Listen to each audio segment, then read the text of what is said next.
وأصحابه أجمعين إلى يوم الدين أما بعد. Chers frères, remercions Allah subhanahu wa ta'ala, le très clément, le très miséricordieux, qui nous a accordé ce privilège d'être présent dans la masjid pour la salat al-Jumu'ah dans le mois de Ramadan.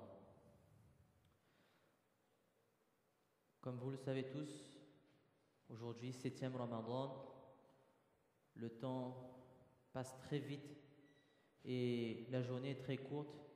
Et si on ne fait pas les choses qu'il faut, si on ne s'organise pas comme il faut, eh bien, des minutes très précieuses s'en vont devant nous et ce sont des minutes qui sont irrattrapables.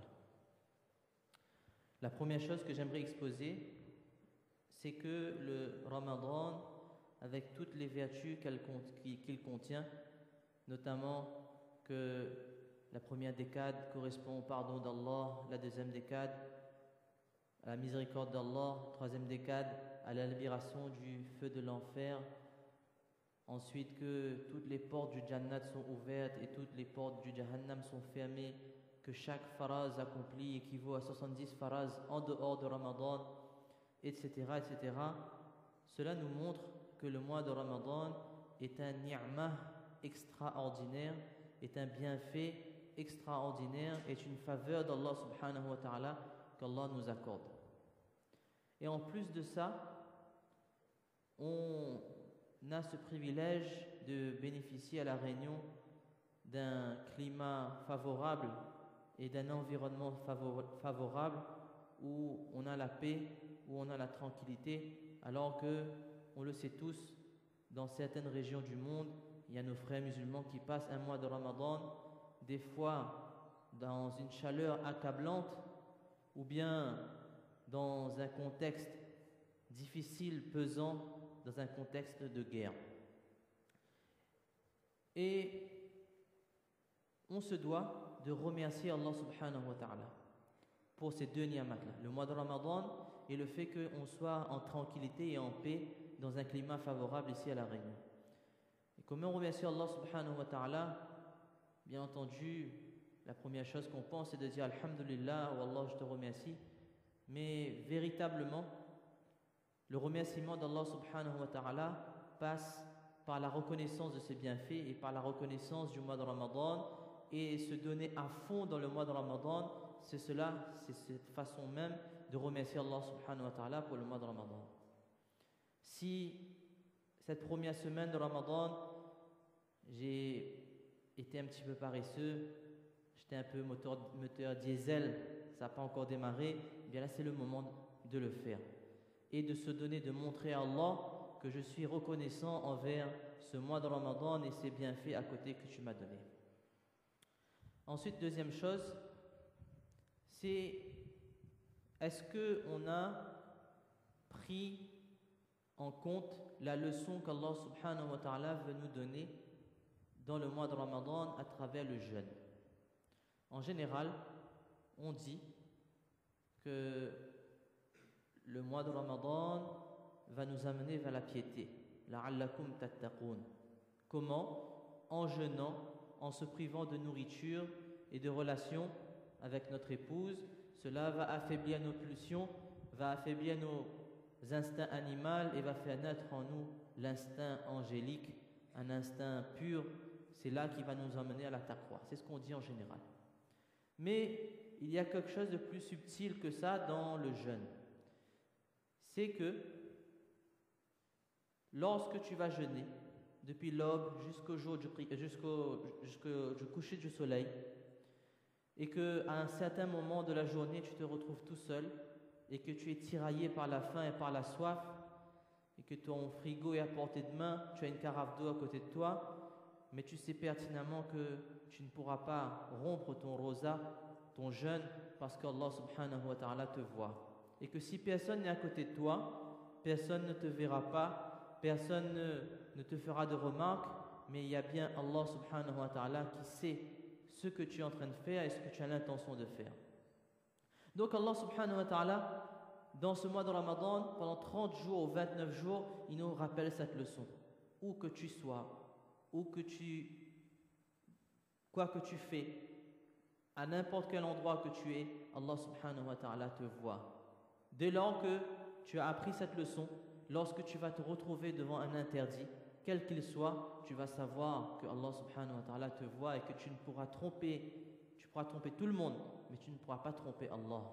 Et lorsque tu devras accomplir ce que tu dois accomplir et que la paresse te prend, et tu sauras que Allah subhanahu wa ta'ala te voit et que tu vas te donner encore plus pour le faire. C'est ça la leçon du jeûne. Pendant 30 jours, Allah nous montre qu'Allah nous voit, qu'on ne peut pas faire des choses sans qu'Allah ne soit pas au courant.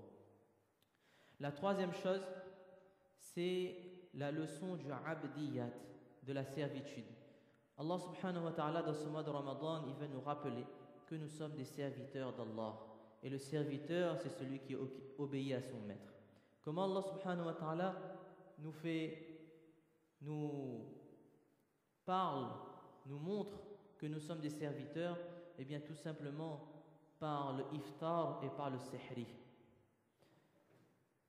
Quelqu'un peut bien dire, à minuit, je vais bien manger, je vais manger jusqu'au cou, comme ça, je n'ai pas besoin de me lever pour le sihri, et puis je pourrais faire mon rosa comme ça.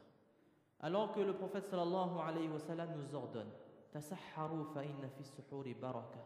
Faites le sihri, car dans le sihri, il y a une baraka spéciale. Et lorsqu'il arrive le iftar, on peut dire, j'ai encore de la force, pourquoi j'attends 17h47 pour rompre mon jeûne? J'attends encore, je vais avoir des sawab, j'attends une heure de temps encore en plus. Alors que nous, le prophète sallallahu alayhi wa sallam dit, dès que c'est l'heure de adhan, l'heure de sihri, rompez votre jeûne. Vous voyez, quand Allah subhanahu wa ta'ala nous dit de manger, on mange. Lorsqu'arrive l'aube, on s'arrête de manger, il dit vous arrêtez, on s'arrête. Et lorsqu'il nous dit de manger, on mange. À l'heure de iftar, on doit manger, c'est là qu'on doit manger. Et pendant 30 jours, Allah nous rappelle ça. Lorsqu'on te dit de faire quelque chose, tu le fais. Lorsqu'on dit de ne pas faire, tu ne le fais pas. Parce que, tout simplement, tu n'es qu'un serviteur. Et un serviteur, il obéit à son maître.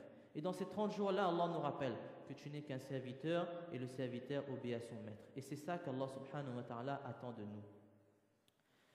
C'est avec des mots très forts qu'Allah subhanahu wa ta'ala, il décrit le prophète sallallahu alayhi wa sallam. Subhanalladhi asra bi'abdihi laylan min al-masjid al-haram. Alhamdulillahi alladhi anzala ala abdihi al-kitaba wa lam yaj'al lahu iwaja. Lorsqu'Allah subhanahu wa ta'ala parle de son prophète sallallahu alayhi wa sallam, il ne dit pas Rasoul, il ne dit pas Muhammad, il dit Abd. Subhanalladhi asra bi'abdihi. Louange à Allah qui a élevé son serviteur. Alhamdulillahi alladhi anzala ala abdihi al-kitab. Louange à Allah qui a révélé son livre sur son serviteur.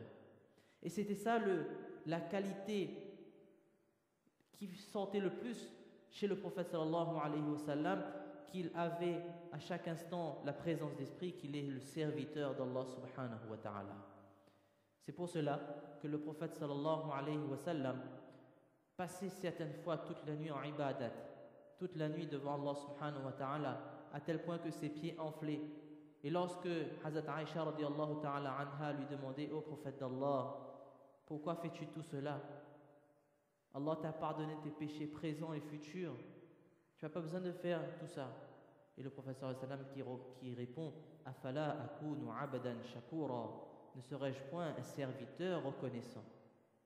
Ne serais-je point un serviteur reconnaissant? De plus, dans le mois de Ramadan, lorsqu'Allah subhanahu wa ta'ala nous impose le tarawih, qui est une sunnat mu'akkada, il faut le rappeler, parce qu'il y a beaucoup de gens, je ne sais pas au port, mais à Saint-Denis, beaucoup de gens qui restent en dehors d'un masjid, qui pensent que sunnat, ce n'est pas obligatoire, mais la tarawih, c'est une sunnat mu'akkada, et les sunnat mu'akkada doivent être impérativement faites, à moins qu'il y ait une excuse valable. Sans excuse valable, ne pas faire une sunnat mu'akkada constitue un péché. Et faire un péché dans le mois de Ramadan, alors que Allah subhanahu wa ta'ala déverse sa bénédiction à profusion, où les portes du Jannat sont ouvertes, où les portes du Jahannam sont fermées, c'est extrêmement grave, c'est plus grave qu'en temps normal. C'est comme si que on a des pères de famille dans l'assemblée et que vous décidez par récompense de récompenser votre enfant par ce qu'il a fait et vous lui donnez ce qu'il a toujours désiré depuis très longtemps. Et c'est à ce moment-là, lorsque vous donnez à votre enfant ce qu'il veut, ce qu'il voulait, que votre enfant vous désobéit, ou que votre enfant est insolent, que votre enfant vous répond. Quel est le sentiment de ce père à ce moment-là? Bien sûr, en temps normal, c'est quelque chose qui n'est pas acceptable et qu'on n'aime pas. Mais lorsque tu décides de récompenser ton enfant et qu'il répond ou qu'il te désobéit, mais ça crée une colère plus forte en toi. Mais de la même manière, lorsqu'Allah subhanahu wa ta'ala, dans ce mois de Ramadan, où toutes les portes de la miséricorde sont ouvertes et qu'il voit ses serviteurs le désobéir ou faire des péchés inutiles, ne pas faire la salat ou tarawih, eh bien cela va créer bien sûr une colère extrême en Allah subhanahu wa ta'ala qu'il est nécessaire de s'en abstenir. Donc dans le tarawih aussi, lorsqu'Allah subhanahu wa ta'ala rajoute 40 sijdas en plus, c'est la position du serviteur, encore une fois, pour nous montrer que nous sommes des serviteurs d'Allah subhanahu wa ta'ala. Qu'Allah subhanahu wa ta'ala donne le tawfiq de comprendre ces quelques paroles, de mettre en pratique. Wa akhiru da'wana alhamdulillahi rabbil alamin.